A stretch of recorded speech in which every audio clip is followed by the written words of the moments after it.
എന്നാ എന്റെ പൊന്നാര ചങ്ങാതിമാരെ, ഇന്ന് വരെ ആരെങ്കിലും കബറ് കണ്ടിട്ട് നിങ്ങൾ കരയുന്ന കണ്ടിട്ടുണ്ടോ? നിങ്ങൾ കബറ് പിടിക്കണ ചങ്ങാതി കണ്ടിട്ടുണ്ടോ? ഇവിടുത്തെ കബറ് പിടിക്കുന്ന ആളെ കളിയാക്കല്ല ഞാൻ. കബറ് പിടിക്കുന്നവർക്ക് വലിയ പ്രതിഫലമുണ്ട്. എന്നാൽ ആ കബറ് പിടിക്കുന്നവരെ നിങ്ങൾ നോക്കിക്കേ, ഈ മുട്ടിന്റെ മുകളിലേക്ക് മുണ്ടങ്ങോട്ട് പൊക്കി കൊടുത്തു. അവന്റെ ഔറത്ത് പോലും നേരെ മറയ്ക്കാറില്ല. മുണ്ടും മടക്കി കൊത്തി വീടിയും വലിച്ചിട്ട് അവൻ നിന്ന് കബറ് പിടിക്കണേ. അവൻ പോലും കരയാറില്ലടോ, അവൻ പോലും കരയാറില്ല. ഞാൻ കളിയാക്കിയതല്ല. ആ കബറ് പിടിക്കുന്നവൻ കരയോ? ആ കബറിനകത്ത് ഇറങ്ങുന്നവൻ കരയോ? ഒരു മനുഷ്യന്റെ ജനാസ കൊണ്ടുവച്ചിട്ട് കഫം തുണി അടിച്ചിട്ട് കബളിന്റെ താഴെ മണ്ണ് വെക്കുന്നവൻ ഇന്ന് വരെ കരഞ്ഞിട്ടുണ്ടോ? പലക നിരത്തുന്നവൻ കരഞ്ഞിട്ടുണ്ടോ?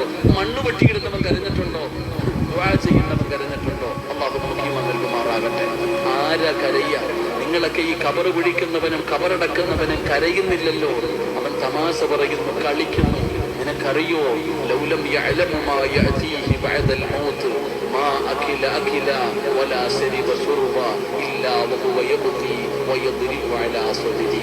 നബിതങ്ങൾ പറയാ, നീ എങ്ങാണ് അറിഞ്ഞിരുന്നെങ്കിൽ, ആ കബറിനകത്ത് കിടക്കുന്ന മനുഷ്യന്റെ അവസ്ഥ എങ്ങാനും നീയൊക്കെ അറിഞ്ഞിരുന്നെങ്കിൽ, ചിരിക്കുന്നത് പോയിട്ട് കളിക്കുന്നത് പോയിട്ട് നിന്റെ വീട്ടിലിരുന്ന് തിന്നാൻ ഭക്ഷണം എടുത്തു വെച്ചാൽ വയദ്രിബു അലാ സദ്രി, നെഞ്ചത്തടിച്ച് വിളിച്ചു പോവുമായിരുന്നു എന്ന് മഹാനായ നബി.